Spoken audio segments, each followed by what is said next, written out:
છોટાઉદેપુરથી હાલ મહત્વના સમાચાર સામે આવ્યા છે, જ્યાં ડાયવર્ઝન તૂટ્યો હોવાની વિગતો અત્યારે પ્રકાશમાં આવી।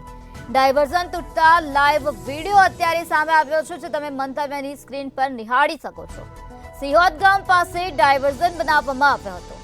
નેશનલ હાઈવેના ડાયવર્ઝનમાં ગાબડું પડી ગયું છે। તો 5 મહિના પહેલા જ ડાયવર્ઝન બન્યો હતો, ત્યારે 2.58 કરોડના ખર્ચે ડાયવર્ઝન બનાવવામાં આવ્યો હતો।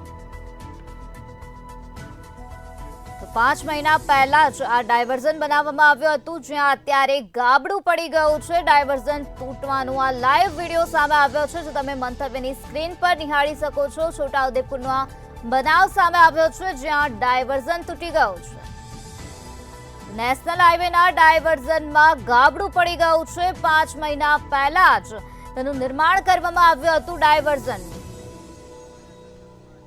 તો આજ મુદ્દે વધુ માહિતી આપવા માટે આપણી સાથે સંવાદદાતા સલમાન જોડાઈ ગયા છે।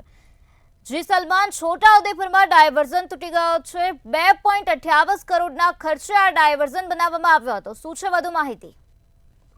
બિલકુલ, આપણે જણાવ્યું કે છોટાઉદેપુર જિલ્લામાં વહેલી સવારથી જ વરસાદી માહોલ જે છે તે જામ્યો છે। ખાસ કરીને વરસાદના પગલે જે નદી નાળા કોતરમાં પાણીની આવક થઈ છે, ત્યારે પાવી જેતપુર નજીકથી જે પસાર થાય છે સિહોદા ગામ પાસે જે નેશનલ હાઈવે ઉપરનું જે ડાયવર્ઝન જે છે તેમાં ગાબડું પડ્યું છે। ખાસ કરીને આ ડાયવર્ઝન તૂટવાનો જે લાઈવ વિડીયો જે છે તે સામે આવ્યો છે। ત્યારે બીજી તરફ 5 મહિના પહેલા આ જે ડાયવર્ઝન જે છે તે 2.28 કરોડના ખર્ચે બનાવવામાં આવ્યું હતું, પરંતુ હાલ જે છે આ જે ડાયવર્ઝન છે તેમાં ગાબડું પડ્યું છે।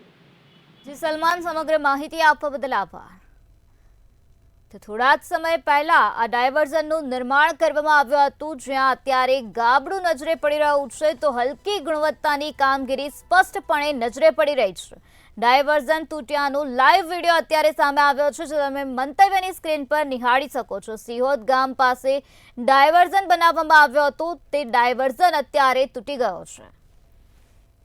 તો નેશનલ હાઈવેના ડાયવર્ઝનમાં ગાબડું પડ્યું છે, ત્યારે વહીવટી તંત્રની નબળી કામગીરી અહીં જોવા મળી રહી છે। 2.58 કરોડના ખર્ચે આ ડાયવર્ઝન બનાવવામાં આવ્યો હતો।